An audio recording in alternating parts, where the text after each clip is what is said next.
los centros, yo creo que es lo que está provocando. Por primera vez se ha puesto en la agenda no solamente este ministerio, sino de todos los demás ministerios. Y así todo el proceso de producción.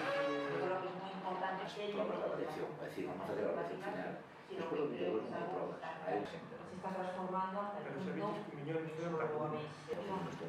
el número de personas. Por tanto, iremos trabajando en este primer trimestre del año en la que eu que quero que era un xeito de reportar ao seu... y siguen, esa vez, siempre hemos mantenido 2 días de trabajo, esa vez, siempre hemos mantenido 2 días de trabajo, por una parte,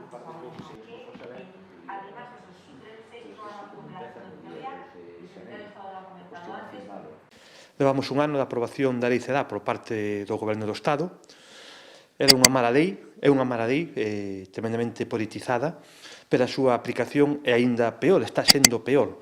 Estamos asistindo a constantes improvisacións, a grandes retrasos e a xeración dun auténtico caos no desenvolvemento desta lei. O estamos vendo prácticamente en todo o que está facendo o Goberno e no caso concreto que hoxe desenvolvemos na conferencia sectorial vimos como os currículums que deberían estar xa aprobados están aínda sen publicar no Boletín Oficial do Estado, o que vai xenerar unha gran improvisación e un gran caos ao final de curso, xa que está impedindo que as comunidades autónomas poidamos cumprir e desenvolver a parte que nos corresponde. Isto vai xenerar que a final de curso os profesores non estén formados para os novos currículums, non teñamos os materiales para os novos currículums, e eu quero advertir desta situación que ven a plasmar e a evidenciar unha falta de respeto por o funcionamento do sistema educativo e unha falta de respeto cara ás comunidades autónomas. É o proceder habitual do Ministerio, estamos constantemente cambiando as regras de xogo a mitad de partido, o vimos no caso do decreto da variación, onde se modifica o sistema polo cual se evalúa a un alumno e se promove de curso a un alumno, o estamos vendo nos currículos onde o retraso vai levar a unha gran problemática no inicio de curso do ano 22, e o estamos vendo tamén co cambio que se están plantexando para o acceso á función docente no sistema de oposicións, onde se está cambiando sin ningún tipo de aviso as regras a mitad de partido, onde se están xenerando desigualdade, se vai xenerar desigualdade entre os alumnos, se vai perxudicar, neste caso, aos opositores máis novos, se está facendo, ata o momento, cunha gran inseguridade. En menos dunha semana tivemos 3 propostas diferentes por parte do Ministerio e se vai a xenerar tamén, se está xenerando xa unha gran incerteza e unha gran inseguridade xurídica. Eu pedín,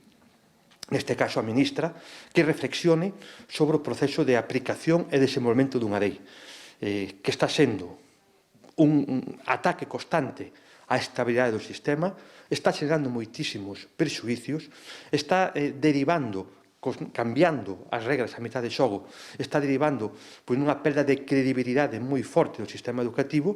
e está trasladando ás comunidades autónomas unha serie de problemas que impiden que o sistema educativo faga e se centre no que ten que facer, que é formar persoas para o futuro para que teñan oportunidades. Creo que se está facendo todo sin ningún tipo de diálogo, non hai diálogo por parte do Ministerio, se cambian as regras a mitad de xogo, se está constantemente improvisando, non vemos líneas claras, se está xenerando un gran caos e vemos que hai, detrás de todo, un mínimo respeto, neste caso, aos profesores, aos alumnos e ás familias, xenerando moitísimas incertezas, xenerando moitísimas problemáticas no tocante á igualdade das persoas e xenerando tamén unha indefensión, unha gran indefensión por parte das comunidades autónomas. En definitiva, unha mala lei, mal aplicada, e que está xenerando moitos máis problemas dos que solucións dá. Só advertimos en múltiples ocasións e creemos que esta forma de facer política educativa, obviamente, vai prexudicar ao conxunto de España, por suposto, aos galegos, tanto no presente como, sobre todo, mirando para o futuro.